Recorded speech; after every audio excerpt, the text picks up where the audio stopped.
Hi everybody, welcome to this channel. My name is Arman. I animate 2D characters using Spine. In this video I will rig an eye in a complex way and will help you better understand when and how complex you want to rig an eye. I plan to release this video as instant premiere so we can watch it together at the same time. And when premiere ends, you should automatically be led to the live stream where we will be rigging a new eye from scratch so you can see the full process and ask your questions. Cool, let's get started. Check it out, we have a cute cat drawn by my friend Vahe Abelyan. I will put the link to his portfolio in the description. Before starting, let's divide rigging into 3 sections: blinking, looking around, and working combined with a Face 3D controller. Today we will be rigging for first 2, for third one you can watch another video, I will put the link on the screen. Now let's name the cat Piso. And do some thinking whether we need to rig the eyes or not. We need to see if Piso appears on screen big, or maybe it's an important character, perhaps tutorial guide. Check if Piso appears many times throughout progression of the game, or maybe it interacts with an environment by looking at different characters or objects. If none of above is the case for you, you maybe just need to draw some extra states like closed, smiling, even looking up or down states, and switch them in animation without any rig at all.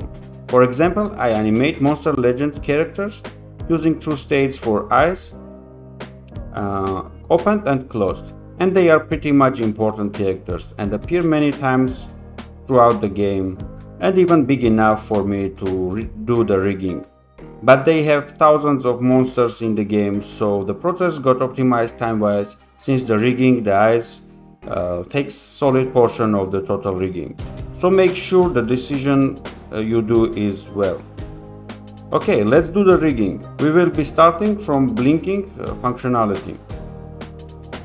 Let's see how the layering was done for Piso.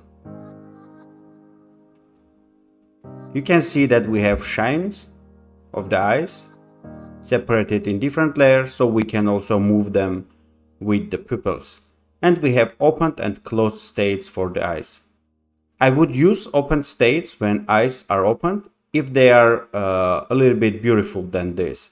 But I think this state I can achieve also with closed states by deforming and binding the mesh to the bones.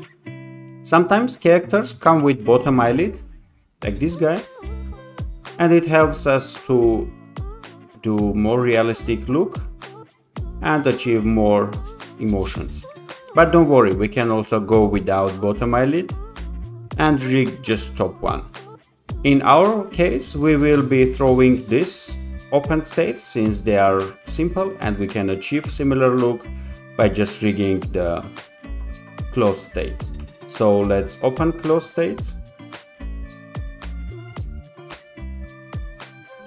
And next thing, I would go and mesh the eyelid. I will be rigging one eye, and the next eye you can do yourself since I'm going to share this project and you can play with it. But I'm going to speed up and mesh this eyelid. I will be doing it detailed to be able to open it smoothly. Let's see it.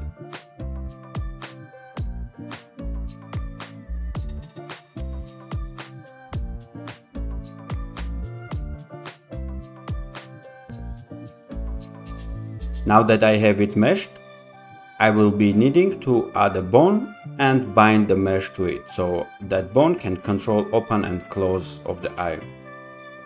Before that, you need to make sure that all eye parts are in one bone. I will be calling it eye root, and make sure that everything is inside is isolated. Later, with Face 3D, you will just need to move this bone by constraining it to the face controller. Okay, let's create a bone. Let's select this as a parent and create a bone.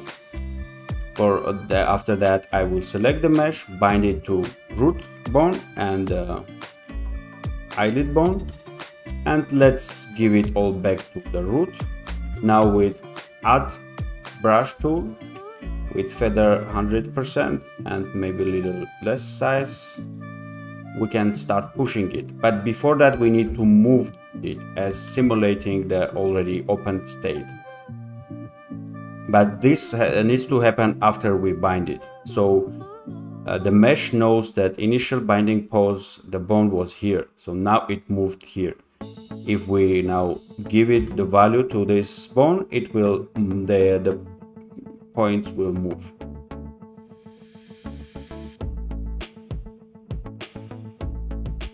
After basic weighting, we will go and do some polishing with direct mode. I will speed up this process.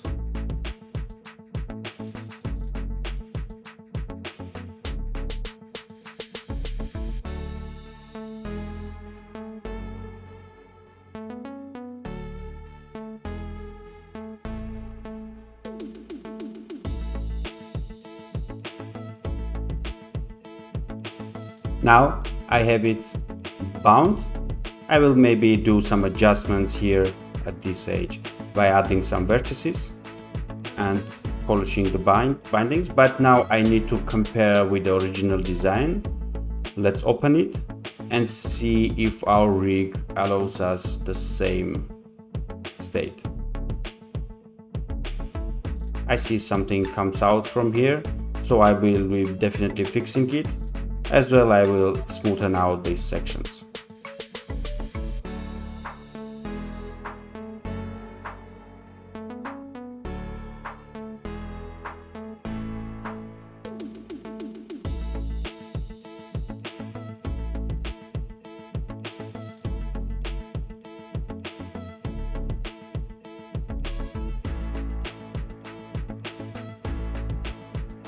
Okay, I think I'm happy with the result. You can go and smoothen even more, but this is working for me. I can achieve nice smooth linking with this bone. Remember that you can also do rotations for this bone and also scaling. Okay, now we have the blinking. Next, we will be needing to rig the pupil to achieve the looking functionality. Let's see how we do that. Before rigging, make sure that the face has carved out windows for eyes that will cover the unnecessary part of the eyes. You can also go with clipping, but I wouldn't suggest it. If you can avoid it, just do it. It is performance heavy. So to do the rig for pupil, I will need all the setup inside another container bone. For that, I will select eye root bone, create that bone. This will contain all the eye keys and target, etc. So now I will create another bone. This will be our eye key, and immediately we can create a target for it. And right away just hit compress. So it compresses but not stretches. This will give us nice functionality to move it in a circle, and you can see that radius is remaining untouched while we can move and move inside. So now we need to create a pupil bone. For that, I will select the container bone with the create tool. Just holding control, I will select the image that will immediately put it into new created bone. And I'm going to put this bone into this arm of the eye key and maybe move it here. Yes, and make sure that it is on the bone and not up or down to avoid unnecessary distortions. Now when we move it, you can see that a pupil is moving in some circular way. It's not what we want right now, but we can tweak it very easily. Just select this bone and we need to disable rotation. So this way when we move it, it's not going to rotate. And next you can see that it gets scaled because the parent bone, this bone, gets scaled. We need to also disable that scaling inheritance. Cool, now we have pupil moving perfectly. And let me demonstrate now. Let me actually put this target inside the container bone, and yeah, I think I have all set up inside here. Now when we have a circular movement, we can go with this, but sometimes when it comes to a different design where the eyes are elliptical, we can go and scale this on one axis, and when we move it, you can see that it moves by elliptical way. You can also, of course, rotate it to match the design of the character. Now let's move it back, and next we will be doing the shine. For that I will go and mesh the shine and maybe separate this section and leave other parts untouched. Let's bind it to this bone, container, and this bone. This is our main moving bone, so we will be working with this guy. I mean, we move this one, but whatever we bind or constrain, we will go and put it here. Okay, now let's adjust the weights. Let's first move all to the container and give a little bit to the pupil. Maybe add some more values to this section. Okay, let's test it. Cool. I think I like it, yeah. Now let's move it in the middle and constrain this eyelid to that bone. Remember, I was saying that we are working with this bone when constraining. So this is that case. We need to hit match to save this distance between those two bones. And after that, we can specify what values we want to link to this bone and how much. Cool, let's see. Okay, I like it. Maybe a little bit less, a little bit more, but the idea, you get the idea. So what we can do more is to mesh this pupil, and when we move to this side, it could go and squash like a ball in a similar manner. And also we could go and separate this iris, maybe add another depth of that. It depends how big is your character eyes and how much time you have. Maybe you want to experiment by yourself, so it really depends.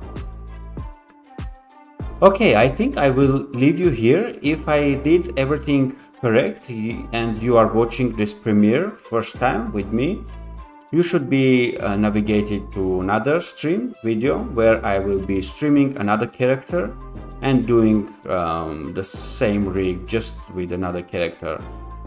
You can go and ask any questions, and it will be, I think, 1 hour long. Cool. Meet you here. Thank you.